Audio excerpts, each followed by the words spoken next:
Greetings everyone, it's Dr. LJ. I want to explain the Greek epic part A and B of your assignment project to you.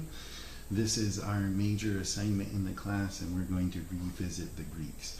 Now the first thing you need to do and the most important thing you need to do is to go back to the module, and there you're going to be introduced to two important poets from ancient Greece, Sappho and Homer, and then you're going to watch the video and read a couple of little bullet points about Audre Lorde.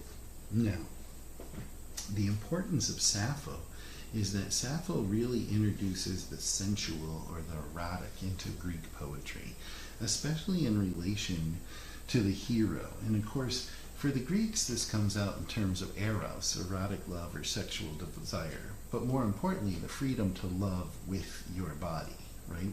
So Sappho's poetry then is really about this, and she's very much an equal to Homer. And in fact, Plato called her a muse, right? And so you'll see all of that in the thing, in the module. And then the thing you'll see is that the muse is not erotic for the sake of sex, just for being sexual. The point of eroticism is to inspire. Now here's Sappho's important role in creating heroes in ancient Greece. She inspired women to achieve in a world dominated by bodies that look like hers. And so she created heroic women, and it inspired women to live heroically. And this is the point of Audre Lorde, and make sure you spend those 18 minutes listening to Audre Lorde. You'll thank me. Audre Lorde breaks down what the poetry of erotics that Sappho was after really means. It's not the pornified version that comes from the virgin whore dichotomy of the Middle Ages. It's not the weak woman of ancient Rome. It's the hero of Sappho, but inspired not to be an object of sexuality, but rather takes her erotic inner beingness to shape and change her world around her, and his world and their world, because this applies to all of us. We're not just simply reduced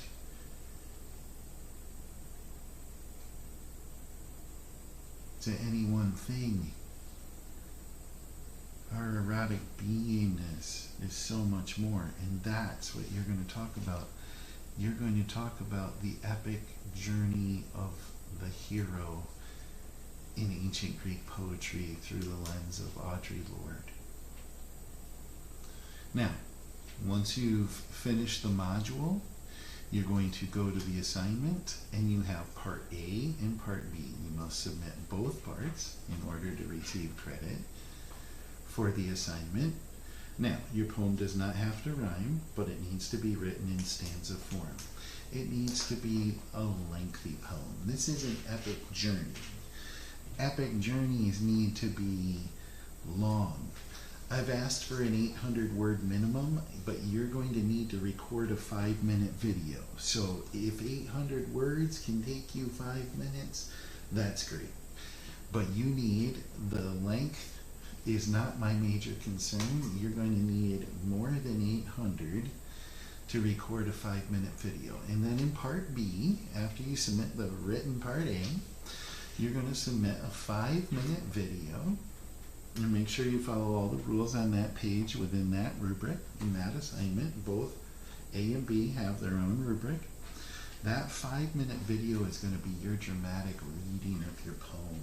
And you can ad-lib, you can add more than you have on the paper, but that is going to be your dramatic reading. It's like we're sitting in a pub, and you say to me, Dr. LJ, I've got this amazing story, and you get all animated, and you go into it, and you tell me the story of your heroic, epic journey. Now, what's your poem about? Glad you asked. Your poem is going to be a reflection on a time when you struggled, like Odysseus, one of Homer's heroes. Odysseus struggled to make it home. He overcame all the odds, and you're going to write about when you overcame all the odds and you achieved your goal. A journey which inspired personal growth in a way that shaped your being. It's made you who you are right now. No, this is not a spiritual journey.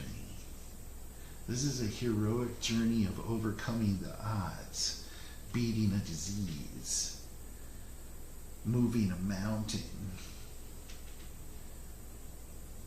making it through boot camp. This is a time when you had nothing left but your physiology and your inner virtue, and you made it. Rather like Odysseus, these are real obstacles. Your poem should celebrate the bodily return to Ithaca like Sappho erotics as understood by Audre Lorde, as experienced in Odysseus. Tell me about your grand return. You're the hero in this journey. I want to know of your struggle and your success. Your poem should be about something that defines who you are. It could be a tale from your childhood that really impacted you, that somehow you had to rely on yourself. And yes, you had help, your parents or friends or your people were there. But this is a material journey where you summon strength from within. Maybe a bodily transformation. Maybe you received a piercing or a tattoo as the culmination, a symbol for a long journey. Maybe your epic poem, your hero-ness, is rooted in recovery. Maybe an achievement in sport, maybe learning to play an instrument, your first time being lit, a travel experience, the process of bringing a life into the world, or the empowered decision not to. Your journey to your first kiss, or more, and I don't mean sexuality. Again, think Audre Lorde.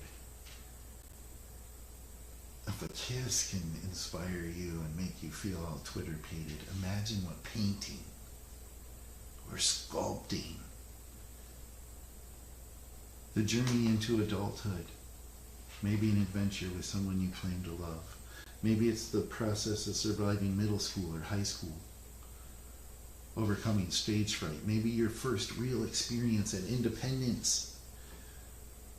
Having your first apartment and personal responsibility, paying your bills. Or maybe it's the journey to the 100th sunset. After your second treatment of radiation or chemotherapy. Or simply because life is good. The point of this is that at some point you've taken a journey in your life.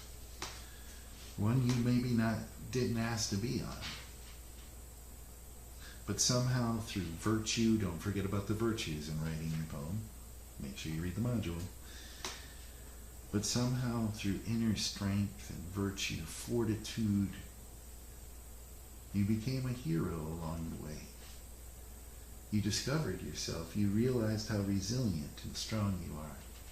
And then you celebrate it when you arrive back home. Your poem is about a journey which your body has taken that has now shaped your life. It's made you who you are. And it's left some scars, maybe broken some bones, or even a few hearts. Now, it's not your entire life story. I just want a chapter, a snippet of your life. A moment where you stood in the gap as the hero. It's a moment where you can look back now and think, I'm a baddie. It's more than survival. It's the reward of hard work, good behavior. It's about learning and accepting your body as your life. We only ride this rock once, so live. For the Greeks, death was not something to look forward to. Sure, you must die in glory and honor. But the journeys in this life are what shape us and make us. Your poem should include the why. Why do we lay it all on the line? For love, life, and the chance to be redeemed and venerated, at times even vindicated. Tell me about your journey that inspired you, that made you see on the other side, to really love being in your body, right now in this moment, proud of who you are because of what you've come through.